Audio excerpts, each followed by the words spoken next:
la calle Broadway. Arriba ese aplauso, tiene que escucharse hasta allá, hasta Chile, hasta Argentina, Alaska, Canadá, hasta Europa, España. Bendito eres. ¿Cómo están? ¿De verdad bien? Recién hablamos, porque esta conexión es después que pasa la alabanza, después que pasa la adoración, después de la sorpresa que tenemos acá. Y siempre dice, transmitan todo, pero hay cosas que son para la casa, hay cosas que se disfrutan aquí, que tienen que ver con la experiencia, así que tienes que hacer planes para venir a conocernos algún día. Mientras tanto, recibimos el mensaje de Dios. ¿Estamos listos para lo que Dios nos va a hablar? Díganme. Amén. Muy bien.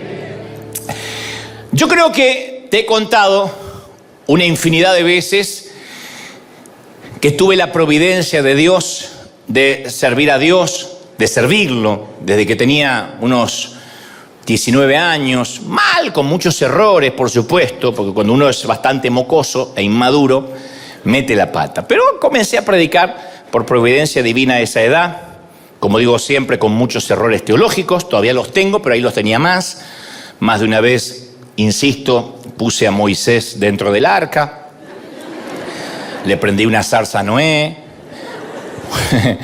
un burro lo tragó a Jonás. Se me mezclaron los animales, los profetas, pero empecé. Y nunca más me detuve hasta la fecha. Y yo realmente me sentía un consentido de Dios en aquel entonces. Sentía que el favor de Dios estaba sobre mi vida, que estaba sobre todo lo que yo tocaba. Tenía la sensación de que nada ni nadie podía detenerme. Me sentía de un modo invencible, me sentía talentoso, diáfano, multifacético. Me sentía que podía hacer cualquier cosa y que Dios siempre me iba a bendecir. Para cuando tenía unos 23 años, me había acostumbrado mucho a escuchar a la gente decirme cuánto Dios me usaba y empecé a prestarle atención a esos elogios y a esos halagos.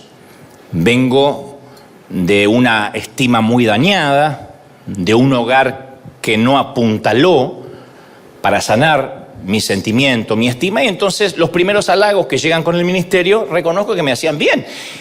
Peor aún, comencé a esperarlos, comencé a ansiarlos. Entonces la gente se me acercaba y me decía, ¡ay, qué talentoso! ¡Ay! Pero puede hacer de todo, qué ecléctico, qué multifacético. ¡Ay, tan carismático! Decían las señoras de 60 años. ¡Qué carismático! ¡Ay, podría ser mi nieto!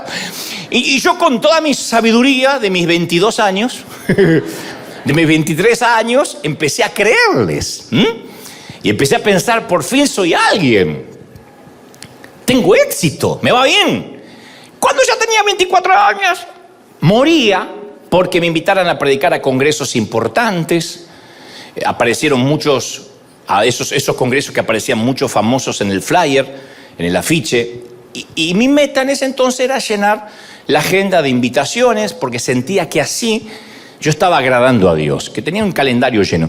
Quería fabricar oportunidades, y todo aquello que fabricamos con esfuerzo humano sabemos que no lleva la garantía de Dios. Yo conté esto en alguna ocasión. Pero Dios usó todo eso para trabajar en mí, para crucificar mis motivaciones equívocas, mi inseguridad.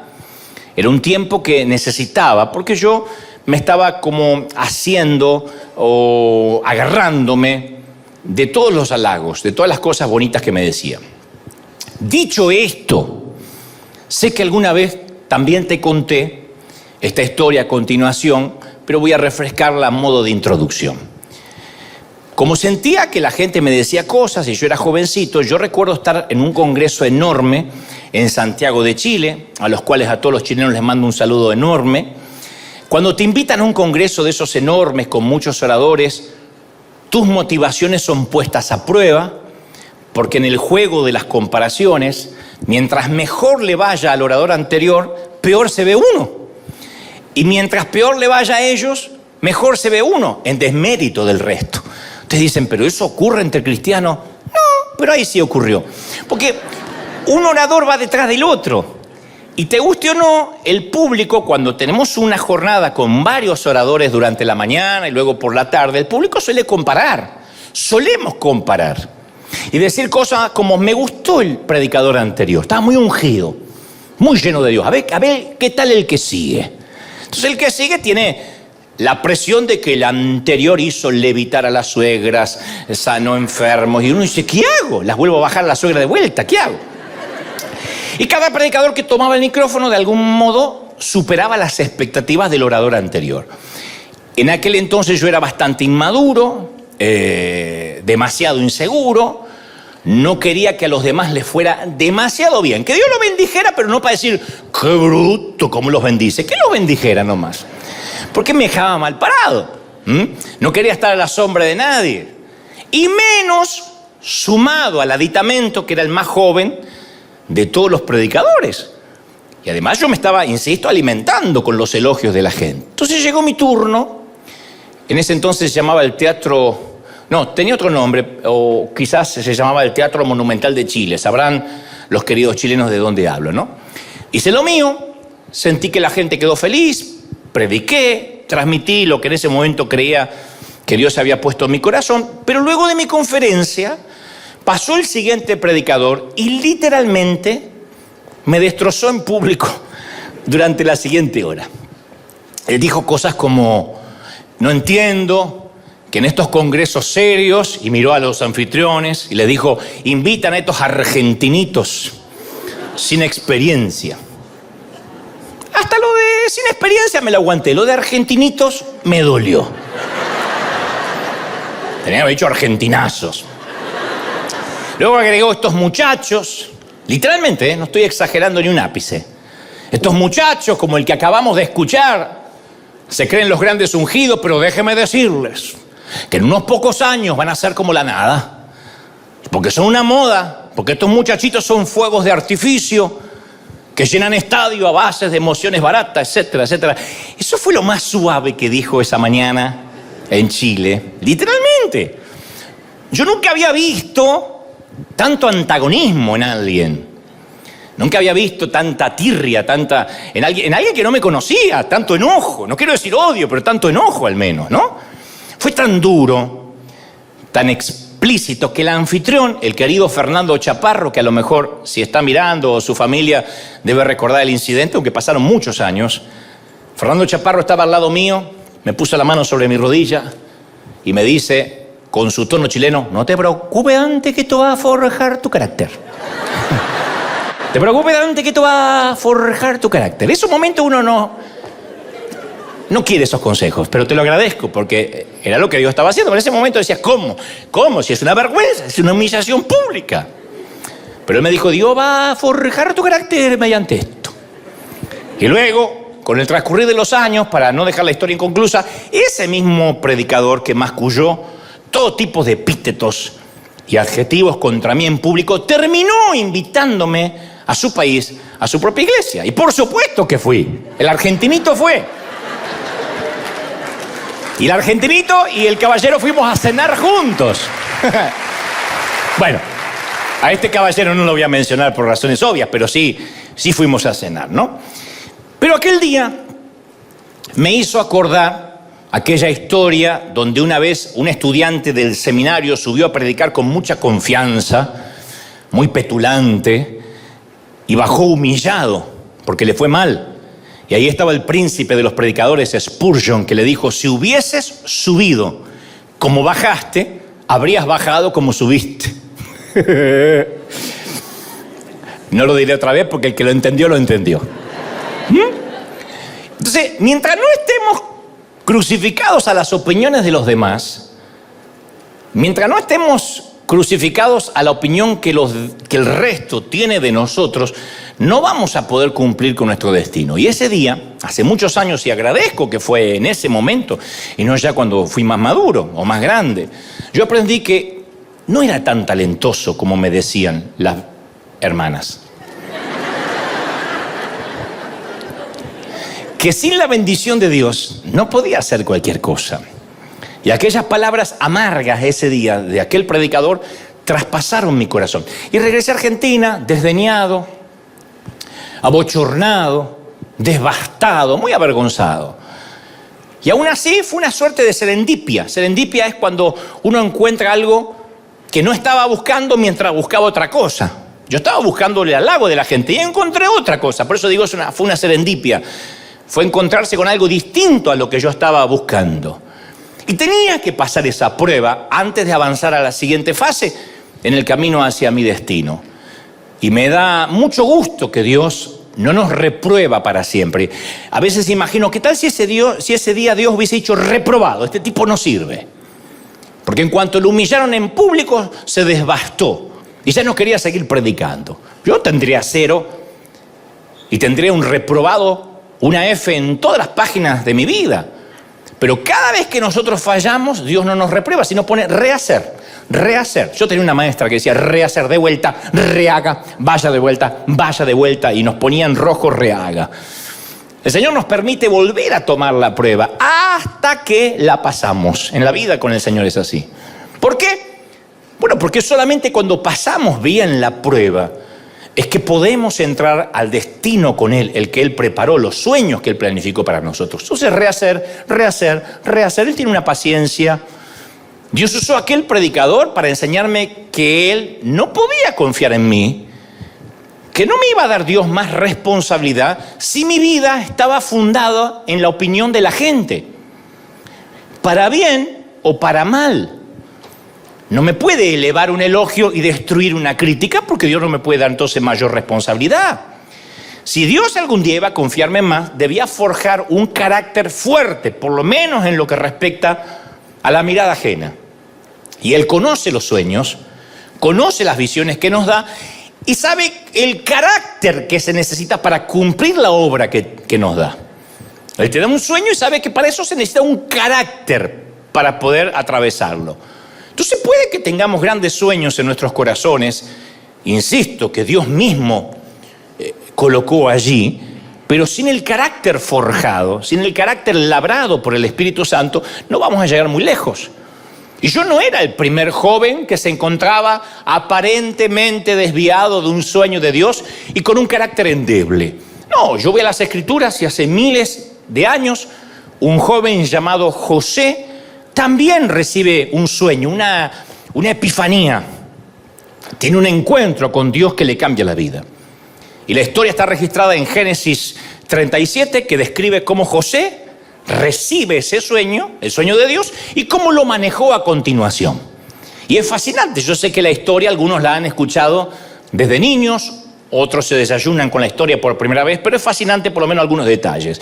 José, dice el Génesis, cuando tenía 17 años, más inmaduro de como Dios me encontró a mí, 17 años apacentaba el rebaño con sus hermanos. Entonces dice la palabra que José trajo, es la primera vez que aparece José y los hermanos en la Biblia. José trajo a su padre malos informes sobre sus hermanos. O sea que era el cahuete también. Chupa media del padre, como dicen en algunos países. Y entonces amaba Israel a José más que a todos sus hijos, porque era el hijo de la vejez. Y como era el hijo de la vejez, lo amaba y le hizo una túnica Hugo Boss de muchos colores. Y vieron sus hermanos, que pues tenía buen gusto el papá de José, y vieron sus hermanos que su padre lo amaba más que a todos sus hermanos, lo amaba por encima del resto. Acá la Biblia no es elegante para decirlo, porque cualquier padre diría, no, yo amo a todos los hijos por igual. Es como decía mi mamá siempre, yo amo a todos por igual. Mentira, la vieja siempre estaba con mi hermano, pero por lo menos es elegante, ¿no? Para hacer política. Acá la Biblia no es políticamente correcta. Dice, no, amaba a José por encima de sus hermanos. Por eso lo odiaban y no podían hablarle amistosamente. O sea que cada vez que le hablaban, le ladraban a José. Y luego agrega las Escrituras, y José tuvo un sueño. Cuyos hermanos no le hablaban nunca amablemente, tuvo un sueño y cuando lo contó a sus hermanos, ellos lo odiaron aún más. Entonces, a pesar de que José, tenía 17 años cuando recibe su sueño, no obstante, no alcanza a cumplir ese sueño que Dios le da hasta que tiene 30. Desde los 17 hasta los 30 pasaron 13 largos años en que José recién empezaría a dar los primeros pasos del sueño que Dios le dio hacia su destino. Dios tenía que tratar con el corazón de este muchacho. antes de que cumpliera el sueño que Dios le había dado. Y la Biblia dice que José apacentaba el rebaño con sus hermanos y, como te dije, trajo un mal reporte de sus hermanos al padre. Y yo pensaba, porque se nos escapa ese episodio, ¿por qué trajo un mal reporte de sus hermanos? ¿Por qué él es el encargado de pasar un reporte para empezar?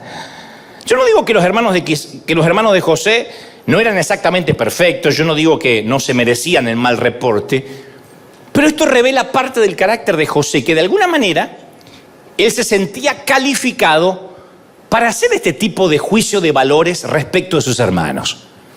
Cuando uno juzga el comportamiento del resto ajeno, eso revela cierto problemita en el corazón. Cuando uno continuamente está mirando cómo se comporta el otro y lleva y trae, es porque hay algo en el corazón. Y Dios tenía en mente, se me ocurre a mí, un gran destino para José. Y Dios sabía que esa actitud tenía que irse si José iba a tener éxito. Porque la Biblia, yo digo siempre, tiene cierta economía espiritual. No hay nada acá que Dios lo pone por las dudas o para rellenar o para agregar un par de páginas. Todo tiene cierta economía, se llama economía creativa. Nuestro cuerpo tiene cierta economía creativa, no te da un riñón por las dudas. Si el corazón se te arruina y se te tapan las arterias, empieza a usar el que tienes de repuesto. No hay nada de repuesto en nuestro cuerpo, todo tiene una economía creativa que debemos cuidar. No tenemos nada que sobre, y en las Escrituras tampoco nada sobra. Y si lo primero que aparece acerca de José es que él trajo un mal reporte de sus hermanos, es porque Dios quiere que lo sepamos. Entonces yo me pregunto si este era un alcahuete, si este era un chismoso del padre, ¿por qué Dios le daría un sueño tan grande a alguien tan joven? ¿Por qué Dios no esperó a que fuera un poco mayor, o un poco más sabio, o un poco más maduro, quizá? Y a mí se me ocurre que Dios lo moldeó a Josué por años para que él estuviera con el carácter necesario para alcanzar ese sueño. Porque nunca hay que olvidarse de la promesa de Filipenses 1:6. El que comenzó en vosotros la buena obra, la perfeccionará hasta el día de Cristo Jesús. Él no te deja. Alguien tiene que aplaudir más que eso si dice, sí, Él está tratando conmigo. ¡Aleluya! Él no te deja, no nos deja hasta que no haya terminado. Ahora, a veces parece que estamos atrapados entre un sueño que Dios nos da y el destino. Entonces ahí es cuando uno dice, ¿por qué estoy atrapado? ¿Por qué si tengo un sueño? ¿Por qué siento que Dios me inspiró, me equipó, me da tanto deseo de hacer cosas y todavía no las estoy haciendo? Parece que uno queda atrapado en el tiempo, en un bucle de tiempo. Pero no es que estamos atrapados, sino que Dios está trabajando en nuestro corazón y nuestro carácter. Y vamos a seguir pasando determinadas pruebas de manera crónica y repetitiva, solo que en niveles diferentes de la vida. Es similar a las matemáticas en la escuela. Las matemáticas, uno las rinde en 3er grado, hace la prueba y dice, bueno, ya nunca más voy a estudiar matemáticas. No, en 4º grado vuelve matemáticas. En 5º grado regresa matemáticas y cada vez más difíciles. Con esas cuentas y esos problemas que nunca... Yo pensé que me iban a servir para algo y de hecho nunca me sirvieron para nada. Nunca entendí en qué me sumaría en la vida. Se van a revolcar mis maestras en la tumba. Pero ¿de qué serviría en la vida aprender un problema de regla de 3 compuesta? Pero bueno, tenía que estudiar. Y yo decía, ya terminé matemáticas. Y en 6º grado volví a matemáticas. ¿Por qué? Porque en diferentes niveles uno va aprendiendo otros conocimientos.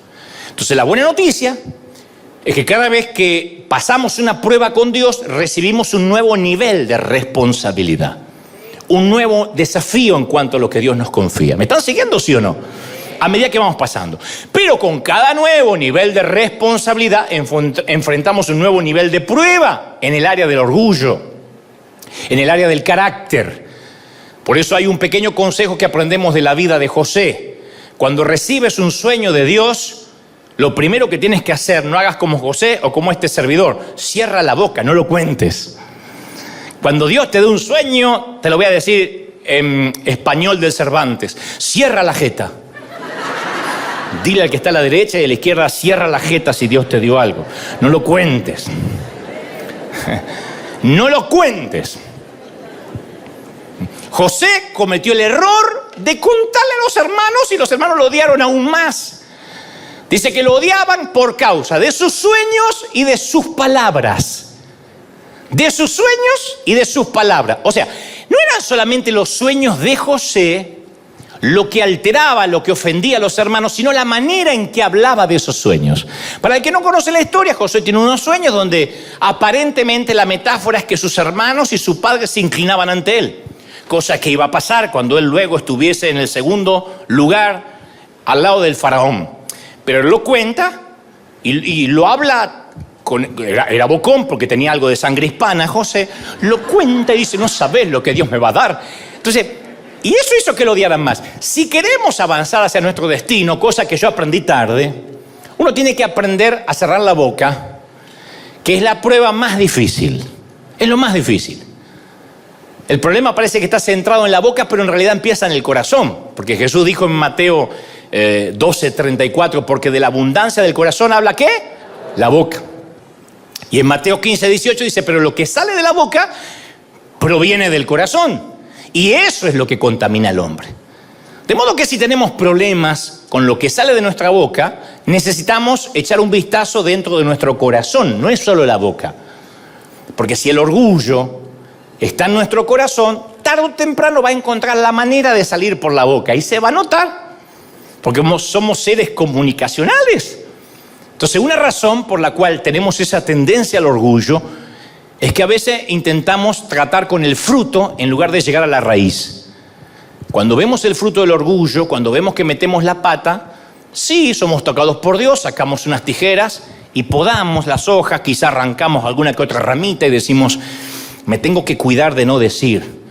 Le conté al padrino que me compré una camioneta y mirá la cara que hizo, la próxima vez me callo la boca. Le conté a fulanito que Dios me bendijo con una casa y me miró con una cara de asco, no sé, lo tenía que haber contado, ¿para qué lo puse en Instagram? Y creemos que es cambiar un modo de vida, cambiarle el fruto. Pero si no tratamos con la raíz, va a continuar apareciendo en nuestras vidas, retrasando nuestro destino. Hay una raíz de orgullo que tiene que ser podada. De otro modo, vamos a seguir luchando en ese área. La raíz es la inseguridad. Cuando yo comencé, no era orgulloso, era inseguro. Y la inseguridad se ve como orgullo. Yo quería recibir halagos no porque era un orgulloso, aunque ustedes digan, y sí, argentino. No, yo quería recibir halagos porque era inseguro. Sé que los argentinos tenemos fama de agrandados, pero no crean eso.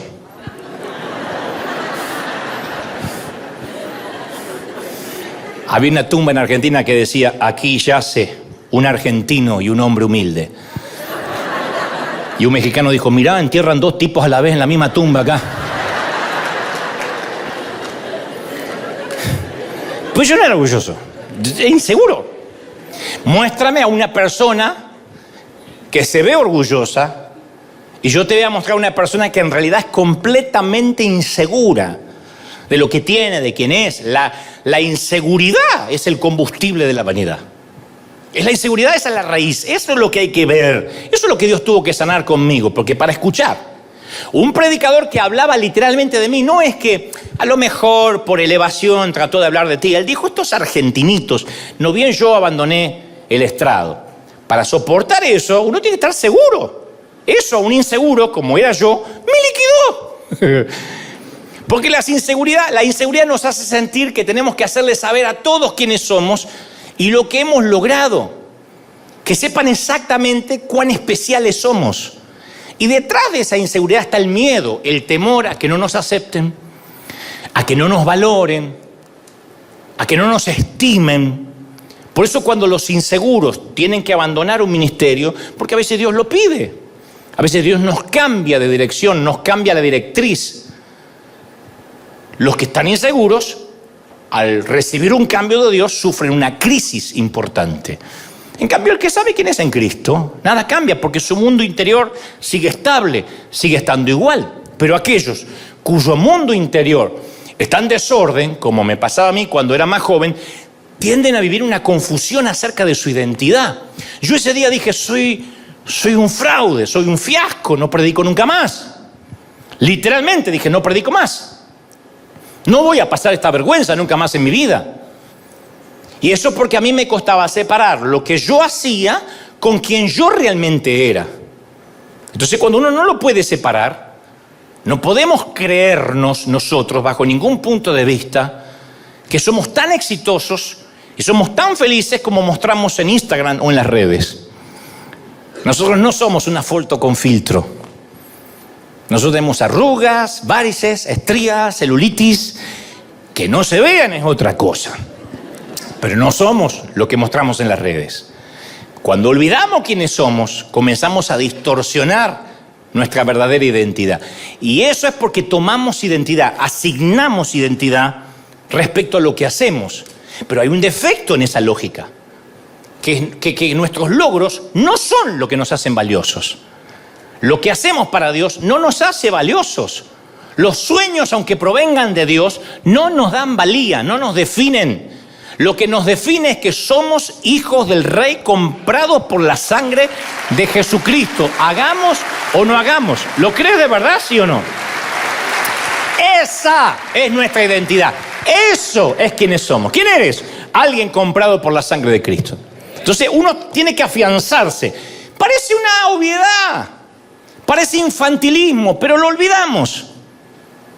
Es lo que nos llena apenas llegamos al camino de Cristo y después nos deja de llenar. No nos alcanza haber sido salvos. Pero uno tiene que afianzar, fundamentar su identidad en eso. ¿Me están siguiendo, sí o no? No sé si notaste esto, pero nunca el presidente de la Unión Americana, de los Estados Unidos, tiene que decirle a la gente que él es el presidente. Ya sabe la gente. Yo no me imagino al presidente diciendo, hey, soy el presidente, el comandante en jefe de las Fuerzas Armadas, el líder del mundo libre, el hombre más importante del país más poderoso del mundo. No anda diciendo eso. Jesús tampoco tuvo que decirlo.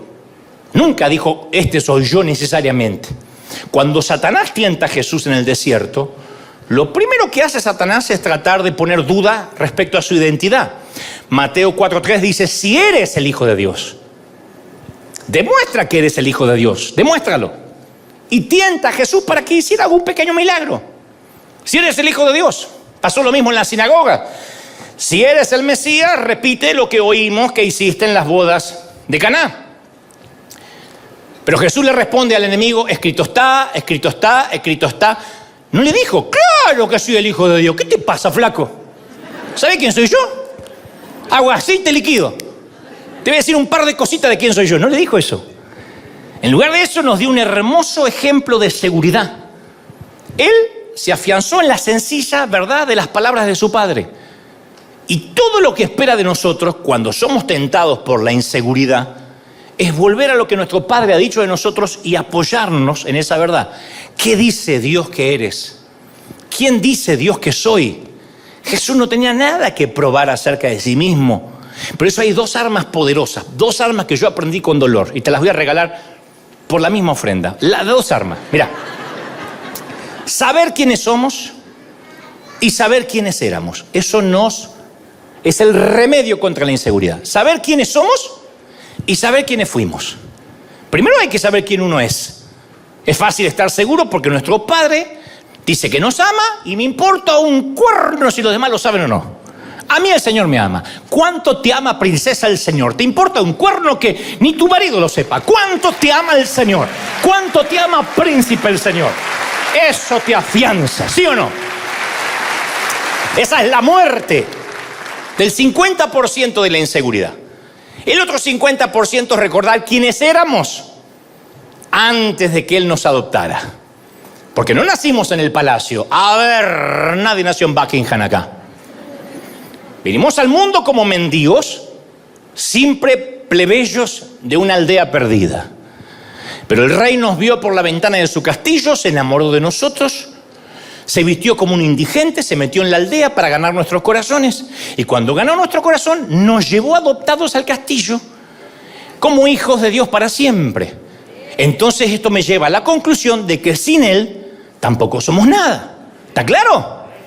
Sin Él no somos nada. Jesús lo dejó claro en Juan 15:5. Separados de mí, nada podéis hacer. Nada. Está bien, te diré quién eres, pero recuerda que sin mí tampoco eres. Y eso termina de quitar la inseguridad. Dos verdades que me dan una sensación de seguridad increíble. Yo digo, yo sé quién soy en el Señor, pero cuando me empiezo a sentir el tapón del océano, o la última Coca-Cola del desierto, Dios me dice, recordá, flaco, ¿quién eras? Porque yo soy el que te di la nueva identidad.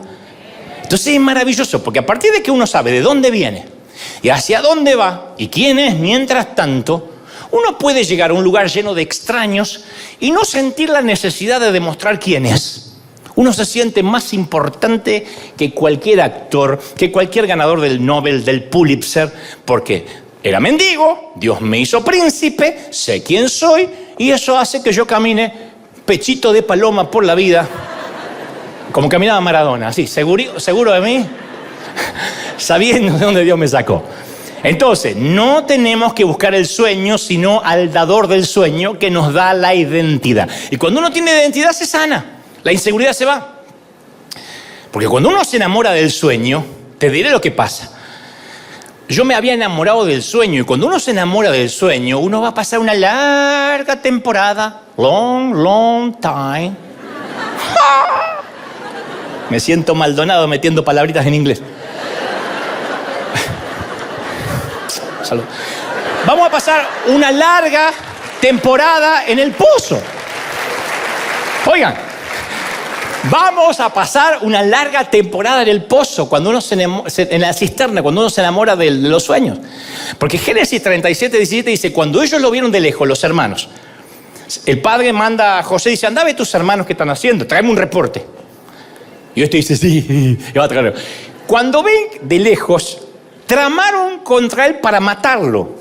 Y se dijeron unos a otros, ahí viene el soñador. Así que vamos a matarlo, vamos a arrojarlo a uno de los pozos y diremos, una fiera lo devoró. Después interviene otro hermano llamado Rubén y le dice, no lo matemos. Vamos a hacerle creer a papá que está muerto, pero no le quitemos la vida, lo dieron en el pozo. Y yo siempre he escuchado cómo se ha demonizado a los hermanos de José, porque arrojaron al niño en un pozo. Pero dicen que es sinvergüenza, qué canallas. Y no desestimo lo que hicieron. Estoy consciente que le tenían envidia. La envidia es como la mujer que ronca. Más vale despertarla que sentirla.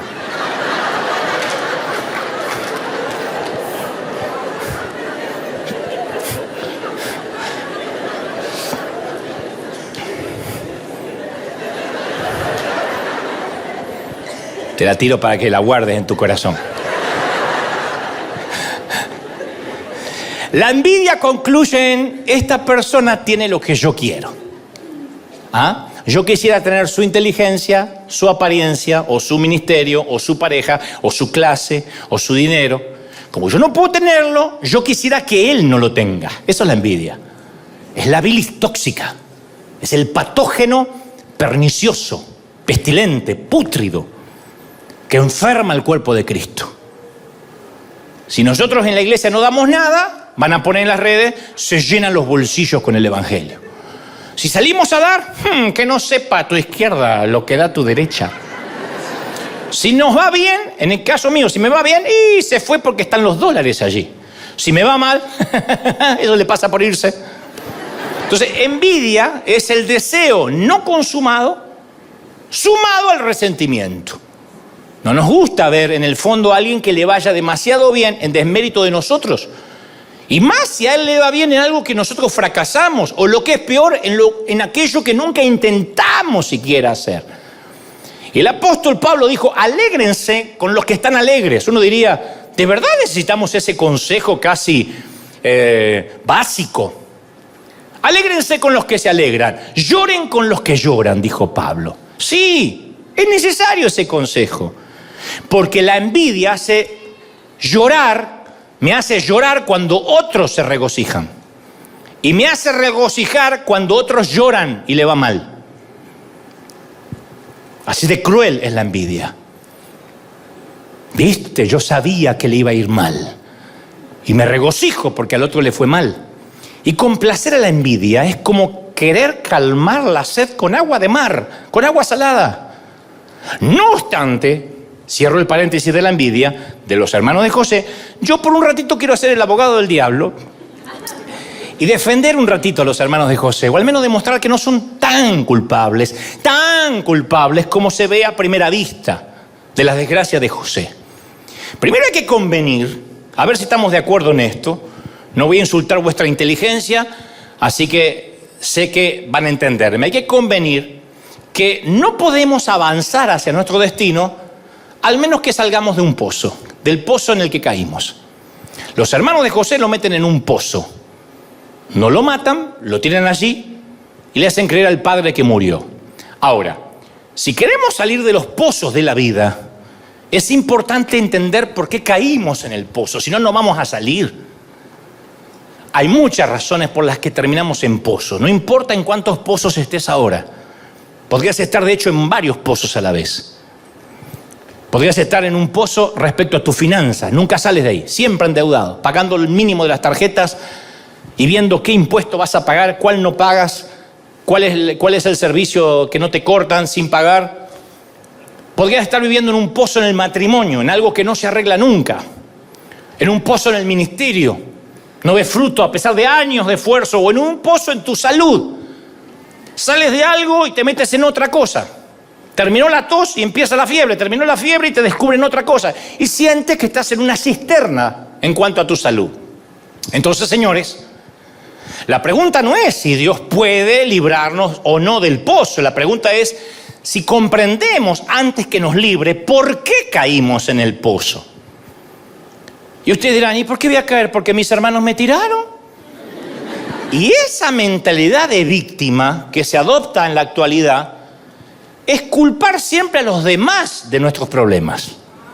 Y entonces le damos a los demás la autoridad para sacarnos del pozo. Si los demás fueron culpables de tirarme ahí, son los únicos que también pueden sacarme de ahí. Le estoy otorgando un poder al otro cuando me pongo en víctima. Si fue tu esposo, tu esposa quien te lastimó y la culpa es de él, entonces le estás dando un poder que así como te lastimó es el único que podría sanarte. Es fácil culpar de nuestro problema o nuestro pozo a nuestros padres, a nuestros cónyuges, al pastor o hasta al gobierno. Mira, la mayoría tuvimos una infancia difícil. Y si tus padres te rechazaron cuando eras un bebé, hay un momento que uno tiene que decir, bueno, mira, lo siento mucho, pero ya está. Hay un momento que uno tiene que superarlo. No puede llorar toda la vida. No me quisieron cuando bebé. Supéralo. Es que apenas pasé los 54 y no lo puedo superar. Toda una vida. Entonces, hay momentos que hay que dejar ese incidente atrás y mirar hacia adelante. Aun cuando los pecados de la familia fueron los que te arrojaron al pozo. Ellos no son los responsables de que estés en ese pozo. Ya no. ¿Cuánto voy a culpar yo a mi papá? Mi papá era un alemán frío. Mi mamá estaba enferma cuando yo era chiquito. Ya está, lo puedo contar para bendición de la gente, para ver cómo la resiliencia o uno puede salir adelante con la ayuda de Dios, pero ponerme en víctima, ¿cuánto tiempo? Somos los únicos responsables de salir del pozo. Del pozo económico, del pozo de la salud, del pozo matrimonial, del pozo ministerial. ¿Me están siguiendo, sí o no? Entonces conozco mucha gente que siempre el problema es los demás. La gente me envidia. O sea, no es la forma en que actúo, no es la forma en que yo me comporto, no es la forma en que hablo, no es la forma en que trato a los demás. No, los demás están contra mí. ¿De verdad? No soy responsable de nada. Mis hermanos me odian y me detestan porque simplemente tengo una túnica de colores. ¿De verdad? ¿No sumé nada a esa túnica? Entonces uno necesita considerar si somos el problema, si somos parte de la razón por la que estamos en el pozo. Yo podía haberme enojado toda la vida con el hombre que habló mal de mí en Chile. Sinvergüenza, Satanás, ya Dios te va a crear una pierna, 2 suegras te va a mandar. Yo podría haberlo maldecido. Y reconozco que me enojé. Pero en un momento tuve que desviar el eje y decir, ¿qué quiere Dios enseñarme? ¿Por qué me hizo mal? ¿Por qué me liquidó? ¿Por qué me destruyó? ¿Por qué dependo de lo que dice un hombre que ni siquiera me conoció nunca ni jamás tomó un café conmigo? O sea, diré esto, nunca saldremos del pozo hasta que dejemos de culpar a nuestros hermanos por habernos arrojado al pozo. José tenía la oportunidad perfecta para desarrollar una mentalidad de víctima. Porque él estaba tratando de obedecer a su papá cuando sus hermanos lo lanzaron a la cisterna. Y sabemos que sus hermanos lo envidiaban y lo odiaban. Correcto, así dice la Biblia. De manera que habría sido fácil que los hermanos de José cargaran con toda la culpa del incidente del pozo. Y habría sido muy fácil para José enfocarse solamente en los pecados de ellos y nunca echar un vistazo a su propio corazón. Pero José, vaya caramba, que también contribuyó al problema. No me digas que estás en un pozo financiero porque una vez te estafaron y ahí hizo un efecto dominó. En algo contribuiste al problema, en haber elegido mal al socio, por ejemplo. Ay, no sabe lo que es mi ex. ¿Te pusieron una pistola en la cabeza para que te casaras con tu ex cuando no era tu ex? ¿O te gustó? Porque si no, la culpa es del ex. Hace 50 años que el tipo no está más contigo. Ay, pero él me cambió la vida. Ya está. No es tan poderoso, no es Iron Man. Ya está. Entonces, siempre me pregunté, ¿por qué? Por ejemplo, ¿por qué estaban los hermanos de José trabajando en el campo mientras José se quedaba en casa? Continuamente dice las Escrituras, los hermanos de José trabajaban en el campo y él estaba en casa. Ay, porque era un nene, 17 años, pelos en las patas tenía el tipo, 17 años. ¿Qué estaba jugando con los jueguitos? Te voy a contar otro secreto que aprendí de la peor manera. El padre de José le había dado una túnica de muchos colores, porque era el favorito, ¿no? Y nuestro Padre, a cada uno, todos, nadie diga que no, también nos dotó con regalos, con ciertos talentos, con ciertos dones. Pero José empezó a hallar su identidad, que lo identificaba como el hijo favorito, en lugar de hallar su identidad en la relación que lo hacía el hijo favorito. Él asignó su identidad a la túnica. Como resultado, terminó perdiendo el regalo. Génesis 37, 17 dice que sucedió que cuando José llegó a sus hermanos, lo despojaron de su túnica de colores que llevaba puesta, lo tomaron y lo echaron en el pozo. Lo primero que hicieron, le despojaron el regalo del padre. Y nosotros también, cuidado, podemos quedar atrapados en los regalos de Dios, atrapados en los regalos del Padre. Podemos empezar a encontrar nuestra identidad o sentido en el valor de ese regalo, en lugar de aquel que nos dio el regalo.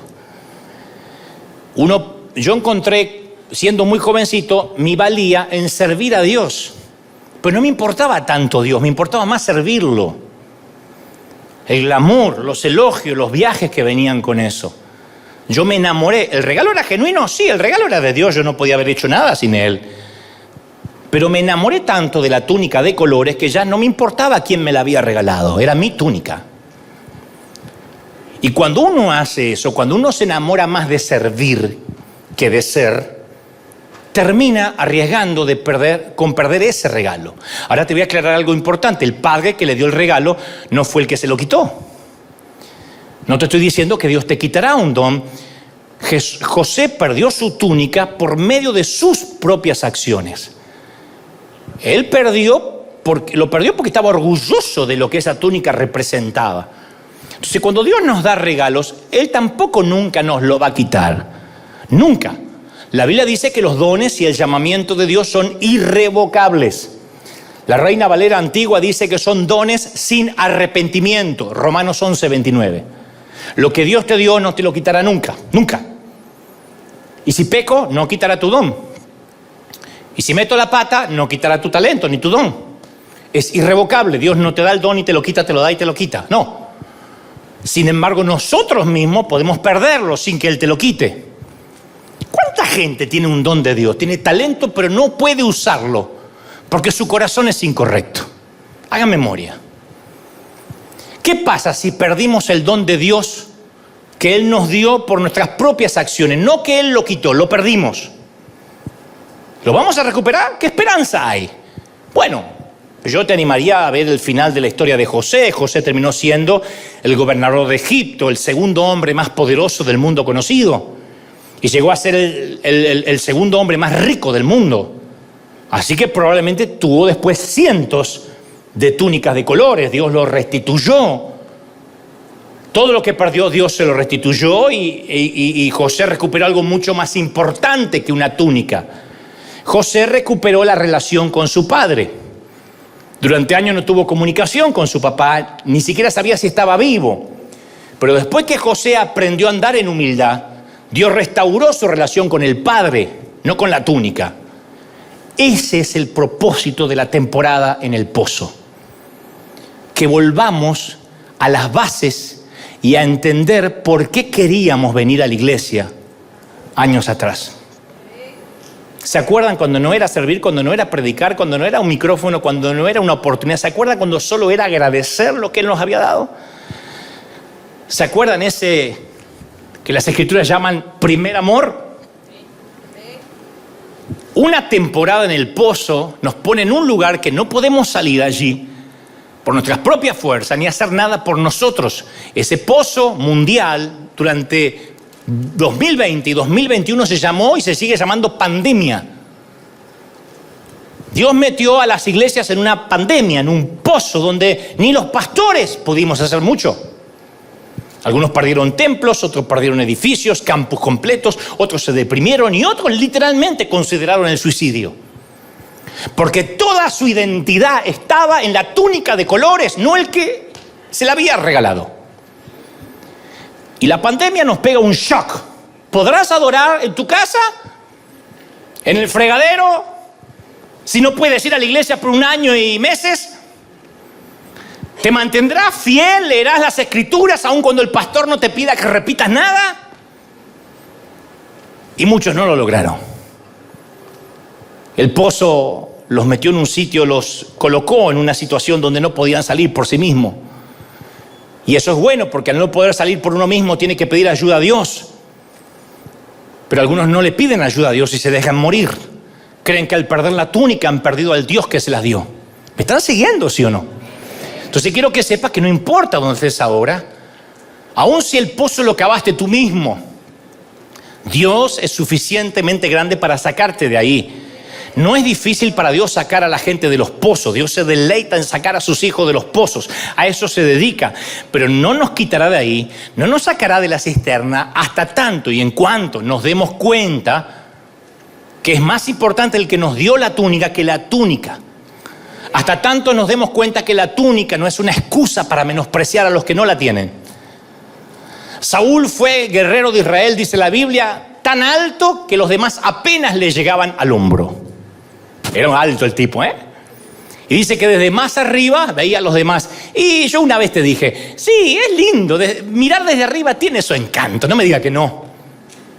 Cuando viajas en avión y te toca viajar en business, no me digas que no tiene su encanto pasar por todos los que van a ir en el gallinero allá atrás. Y te sientas delante y pides rápido un jugo de naranja en un vaso de vidrio y lo muestras así porque el otro va a tener vaso de plástico. Y tienes un baño para 8 y atrás hay un baño para 300. Toma. Cuando viajamos a El Salvador para la toma de posesión del presidente Nayib Bukele, que también te lo relaté, el presidente puso todo su aparato de seguridad para mí. No paré en los semáforos, 2 días, no paré en los semáforos, no hice fila, no pasé por seguridad. Llegué al aeropuerto, me estaban esperando por aquí, señor, por aquí, señor. ¿El pasaporte? No hace falta el pasaporte. ¡Oh! ¿Paso por seguridad? No, dije, ¿por qué no traje más cosas? Pero no tenía que abrir puertas, ¿de verdad? Iba a abrir la puerta y me la abrían la puerta. No cargué maletas. Me agarraron las maletas y desaparecieron y ya están en su lugar.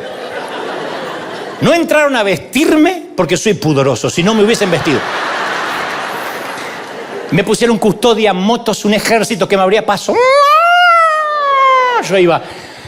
Por un par de días fui el segundo a bordo del Salvador. Toma, por 2 días. No sabés lo que era. El único más importante que yo en El Salvador era el presidente electo. Porque yo iba a orar por el presidente, así que me pusieron todo el aparato gubernamental para mí. Saludé al presidente saliente, le dije, vamos, así nos vamos apurando, rápido. Llevan muchos años, ¿eh? Vamos, que tenemos con Nayib que tomar posesión. Bueno, y yo pensé, yo puedo acostumbrarme a esto. ¿Sabes lo que es?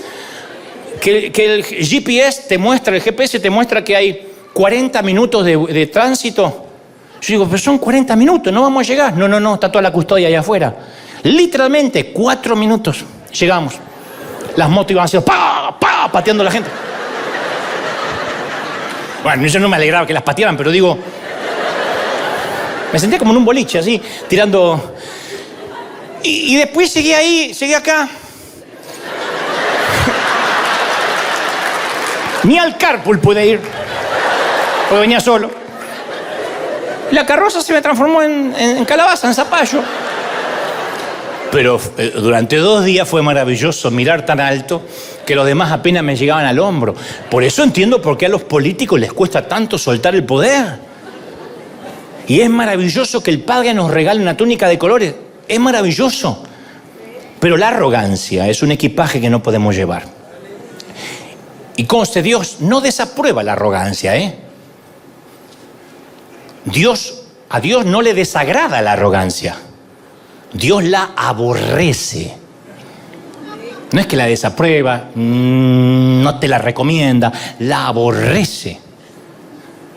Lo que nos produce una comida llena de larvas es lo que la arrogancia le produce a Dios. La arrogancia y la soberbia aborrezco, Proverbio 8:13.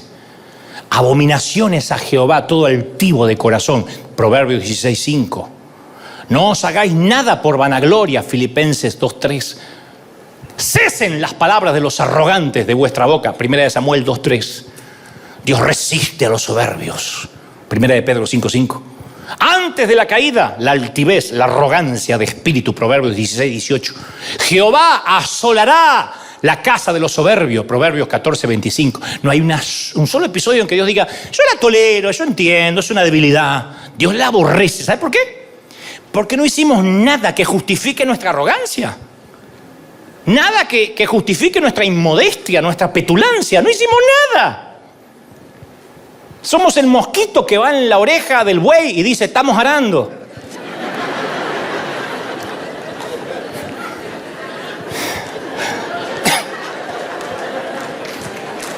O que va en la oreja del elefante y se los pasamos por arriba. No le dan premios al lienzo que el pintor usa. No hay un Pulitzer para la tinta que utilizó el periodista. No hay diplomas para el escarpelo que usó el cirujano. Son instrumentos. Nunca le van a entregar un premio Nobel a un escarpelo, a un bisturí. ¿Por qué? Porque no somos merecedores del aplauso, somos los instrumentos. Y no es que Dios tiene un problema de ego, porque a veces lo pintamos como que a Dios le cuesta compartir su ego. Nosotros tenemos el problema de ego. 2 días yo estaba en El Salvador y me quería ser salvadoreño. Yo digo, yo no, nunca más tránsito. ¿Sabes lo que es nunca más tránsito? Decía, quiero tal cosa. Había 4 personas que me la traían. Maravilloso, 2 días. Y me sentía DiCaprio en el Titanic.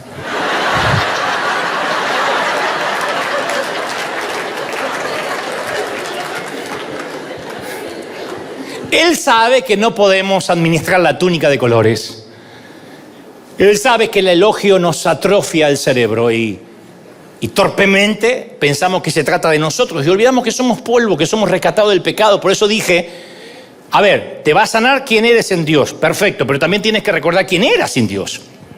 Porque cualquiera que se enaltece será humillado y el que se humilla será enaltecido, San Lucas 14:11.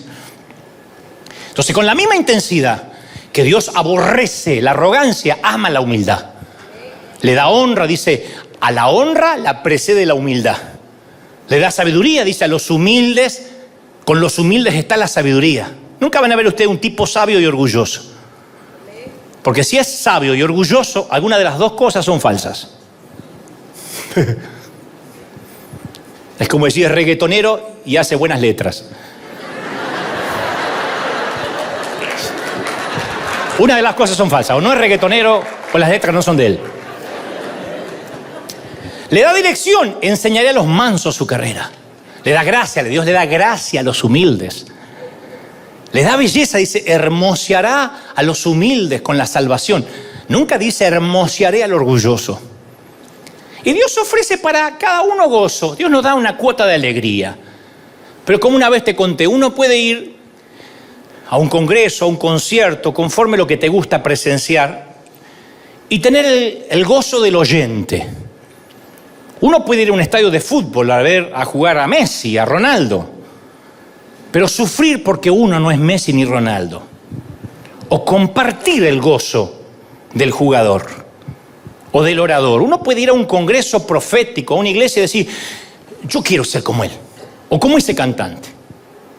Pasa el hombre en el fútbol, en la oratoria, en la dialéctica, en la música, y comparte su don, y todos nosotros agradecemos por prodigar ese don, por compartirlo con nosotros. Sin embargo, hay una forma de perderse el gozo de ir a un concierto, de ir a un partido, de ir a una iglesia, y es desear que fuera uno el que está en la cancha.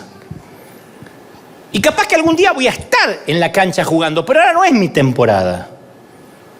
Y te lo digo por experiencia. Yo iba a grandes cruzadas y las disfrutaba, pero después me amargaba porque yo quería ser el predicador y Dios tenía que tratar con ese corazón equívoco. Porque uno se empieza a comparar con la alegría que tiene Él. Y luego llega esa sensación de ansiedad, de vacío, que mientras mayor sea el don de esa persona, más pequeño nos sentimos, en vez de disfrutarlo.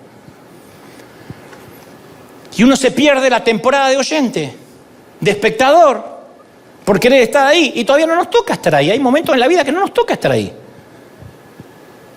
Y nos perdimos el disfrutarlo.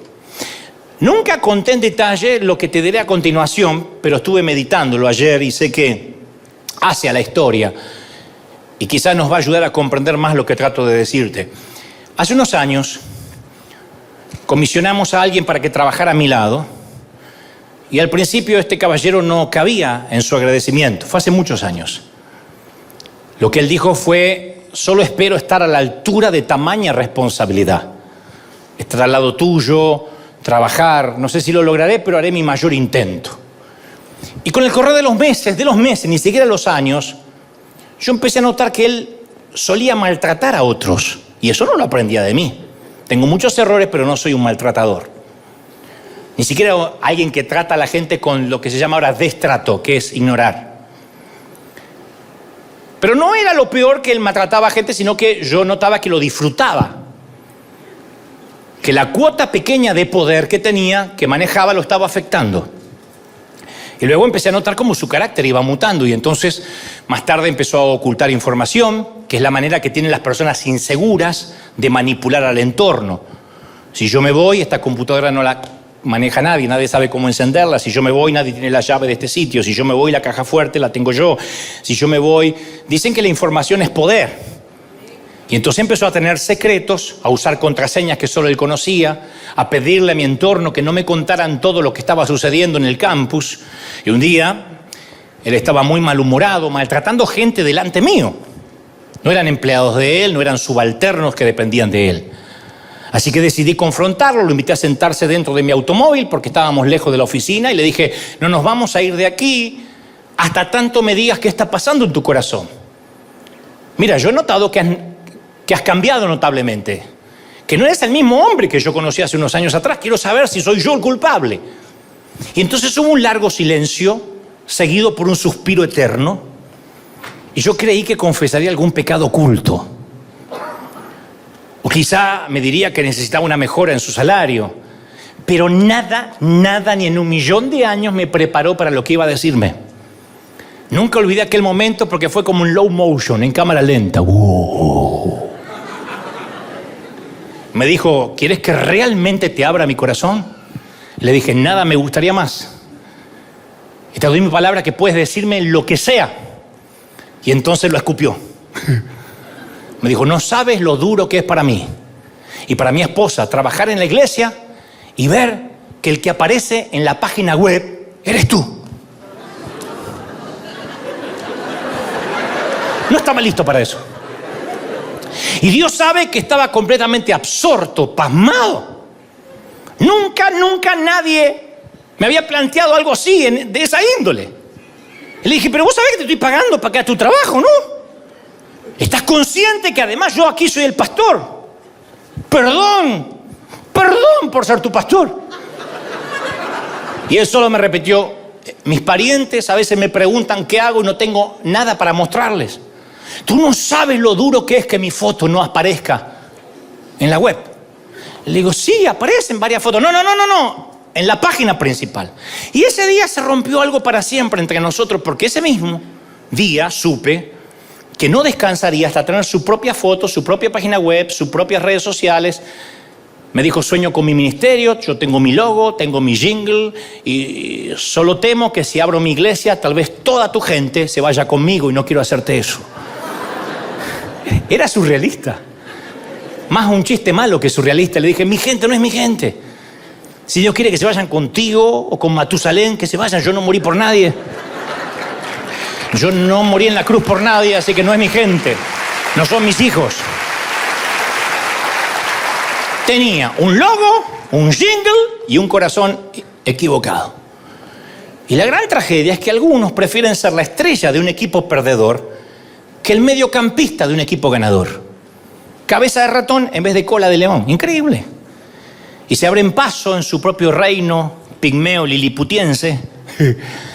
Un sitio donde lo reconozcan, donde le den eso, le digan, ¡wow! ¡Qué túnica de colores que tienes!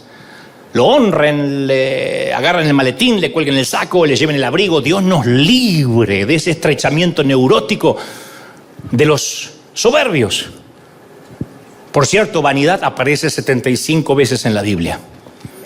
Su uso mayoritario es Eclesiastés 28 veces, Salmos 10 veces, Isaías y Jeremías lo empatan 8 veces más.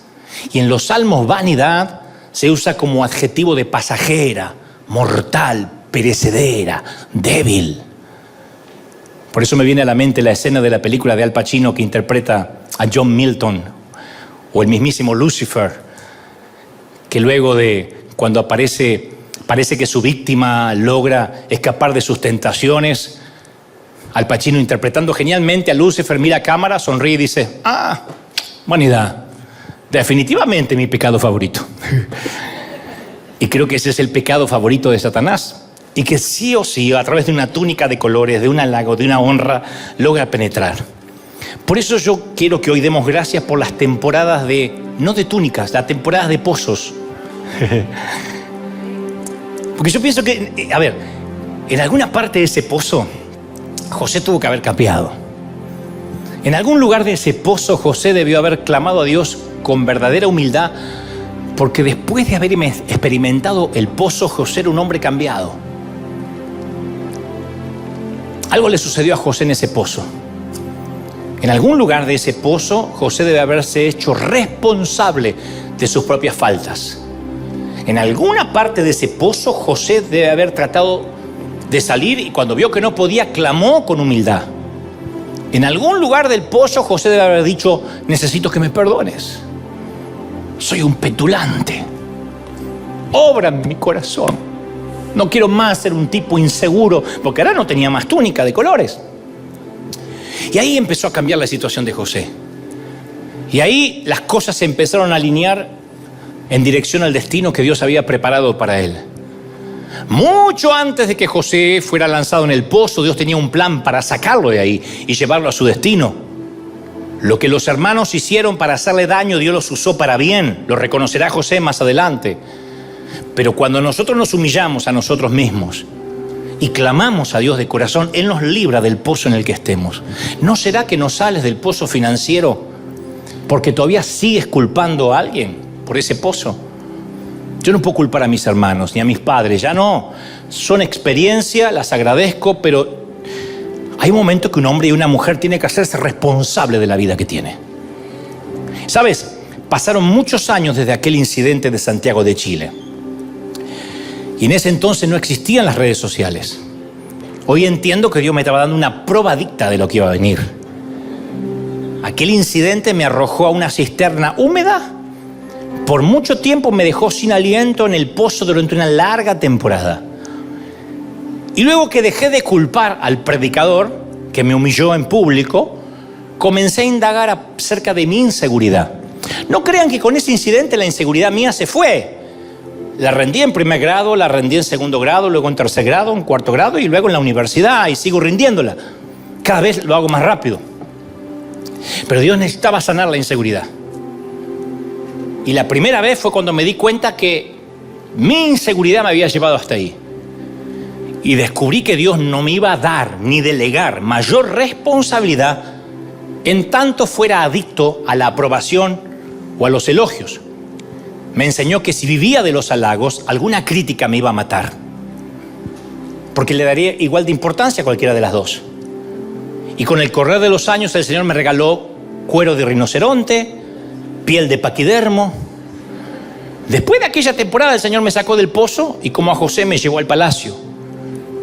Y desde ese entonces tengo muchos errores, pero en cuestión de inseguridad reconozco que he volado por fuera del radar de la mirada ajena. Me importa un cuerno, de verdad. No es que ando groseramente por ahí, pero me importa un cuerno. Fíjate lo que piensa fulano de tal, no le agradaste a menganito, no podría hacer nada. Y durante estos años he transitado solo pensando en el auditorio de una sola persona, de Dios, viéndome. Porque si le temo a Dios, no le temo más a nada, ni le temo a nadie. Y eso de algún modo me ha hecho indestructible. Desde luego, insisto, tengo muchos defectos, desde luego. Dios está lejos de terminar conmigo, como contigo. Pero te doy mi palabra que ya no le otorgo al enemigo el gusto de hacer uso de su pecado favorito. El Señor me ha hecho libre y te quiere hacer libre en esta mañana. Dale un aplauso al Señor de señores, dale un aplauso al Rey de Reyes. Celebra al Rey que está en casa, bendito eres. Vamos, ponte de pie y dale un aplauso grandioso que se escuche en el resto del continente, en América, Asia, África, Europa, Oceanía. Que lo escuche España, que lo escuche la República Argentina, que lo escuche México, que lo escuche El Salvador, Colombia, Honduras, Dominicana, Perú, Paraguay, Uruguay. Ese aplauso tiene que escucharse en todo el continente. ¡Bendito sea Dios! Di conmigo, junto con miles del otro lado, di conmigo: Señor Jesús, fuerte, te recibo en mi corazón, perdona mis pecados, entra en mi vida, sana mi inseguridad. Ahora, anota mi nombre en el libro de la vida. Vamos, levanta las manos, quiero orar por ti. Termina enero, ¿y qué tal si Dios te regala ahora el saber la razón por la que has estado en ese pozo, y al ver la razón también te regala el salir y continuar hacia tu destino? No va a ser fácil lo que te queda, José. Aún te espera la acusación de la esposa de Potifar y la cárcel, pero tu destino está marcado por Dios. Terminarás en el palacio administrando los graneros de Egipto. Y Dios necesita pasarte por este proceso. Lo primero es salir del pozo. Y debes entender por qué caíste ahí. Dile: Señor, dame entendimiento, perdóname. Toma este tiempo para pedir perdón. Señor, perdóname. La inseguridad no es algo que se va de la noche a la mañana. Ahí está, latente, pendiente, pero es algo con lo que tendrás que luchar siempre. Y te vas a tener que luchar el resto de tu vida. Y le dices: Señor, perdóname por haber metido en esta deuda, por haber comprado lo que no debí, por haber empezado una relación equívoca.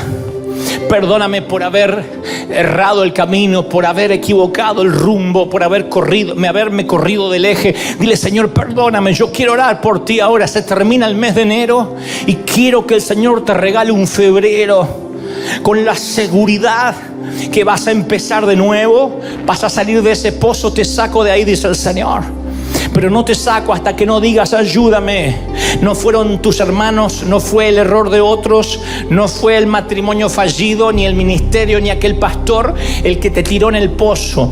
Fueron tus acciones. Y tú estás acá hoy sin túnica, diciendo: no tengo nada que te agrade. Y Dios dice: tú me agradas, no la túnica, tú me agradas. Yo puedo chasquear los dedos y darte millones de túnicas. Eres tú el que me agradas. Vamos, enamórate del Dios de las túnicas. Enamórate no del sueño, sino del Dios de los sueños. Oro por los miles que están del otro lado mirándome, que están enamorados de sueños, de estadios, de escribir libros, de llegar a los medios de comunicación. Y el Señor me dice: tienes que arreglar tu corazón, porque mientras que estés más enamorado del éxito que de las almas, yo no te abriré las puertas. No es un logo, no es un jingle, no es una propia iglesia, no es aparecer, es saber que eres sano, que eres bendito en tu identidad conmigo, en que yo te te saqué, en que yo te quité de la aldea y te di identidad. Y ahora esa identidad te santifica, esa identidad te solidifica, esa identidad te sana la estima. Recibe, recibe, recibe, levanta las manos y bebe. Últimos minutos, pero no me quiero ir sin que esta presencia del Señor lo llene todo. Momento a momento, minuto a minuto, que sientas que Dios está hablando y algo está ocurriendo en la atmósfera. Y que cosas que ojo no vio, ni oído yo, ni han subido a tu corazón, Él tiene preparado. Pero tu sueño, óyeme, se ha detenido a causa de que la temporada del pozo se hizo más larga de lo que Dios tenía planificado. Es mayor el tiempo que estás en esa cisterna de la que Dios quería. Pero tú no has salido porque has culpado a quienes te arrojaron ahí. Ahora libérate de ellos. Dile: Señor, yo estoy aquí por mi propia cuenta. Yo estoy aquí por mis errores. Y cuando digas eso, yo te aseguro que seguirá el proceso hacia el palacio. El Señor te sacará de ahí. Pozos ministeriales, pozos de depresión, pozos de tristeza, pozos de soledad, pozos de autoconmiseración. Dios te quitará de ahí, dice el Señor. Te sacaré de ahí y te llevaré a lugares, a sitios que jamás pensaste que ibas a llegar. Mira, el Señor me dice que le diga a determinada gente que está aquí que Él no quitó la vista del palacio para ti. Él tiene un palacio para ti. Metafóricamente hablando, Él te pondrá, te sentará con reyes, te sentará con príncipes. Hay cubiertos, hay una vajilla preparada para ti. En la mesa de Egipto hay un sitio donde Dios te pondrá. Pero en el proceso, Dios sanará tu estima. En el proceso, Dios sanará tu corazón. Y entonces allí escucharás críticas y halagos. Y tú no oirás ninguno de ambos, ninguno, ni los que dicen Hosana, ni los que gritarán crucifícale. Pero si tú recibes y te llenas con los halagos de la entrada a Jerusalén, cuando ese mismo pueblo grite crucifícale, te dañará el corazón. Las coronas de espina no estarán sobre tu cabeza, sino sobre tu alma, sobre lo más profundo de tus entrañas. Libérate. Tu reino no es de este mundo. Libérate de la opinión de la gente. Vamos, quita la opinión. Vuela por fuera del radar. Vuela por fuera del radar, donde la gente no pueda ubicarte, donde no sepa qué haces, donde no sepa qué piensas, donde no sepa nada de ti ni tus proyectos. Cierra la boca con tus sueños. Hay gente que ha recibido sueños y el Señor me muestra claramente, porque lo he vivido, que esos sueños se han estancado a causa que has contado esos sueños a gente poco espiritual. Y ellos soltaron espíritus de envidia, de celos. Ellos empezaron a poner trabas y eso te desanimó, te desalmó, porque tú empezaste a creer lo que esas voces decían, y es que contaste el sueño a quien no debías. Dios dice: cierra la boca. Es que yo voy a llevarte donde quiero. Yo me empeciné con tu vida. No te dejo hasta que no haya hecho contigo lo que dije que iba a hacer. No termina ni siquiera este mes. No termina este mes. Mañana es 31. No termina el mes hasta que veas incluso de que yo no he cortado el plan contigo. Yo no he retirado mi mano de ti. Mi mano no se ha cortado sobre ti. Yo te bendigo, dice el Señor. Yo estoy contigo, dice el Señor. Yo voy a levantarte y llevarte del pozo hasta el palacio. Te voy a bendecir, te voy a restaurar, te voy a sanar la estima. River será una iglesia de sana estima, de corazones sanos, de gente con emociones saludables. Yo te bendigo, River, recíbelo en el cuerpo, en el alma, en la mente y en el espíritu. Amén, amén y amén. Gloria a Jesús. Dale un aplauso al Señor si lo crees. Y al resto del mundo, firme como talón de oso. Nos vemos. ¿Cómo te ama el Señor? Nos vemos el domingo que viene. Chao.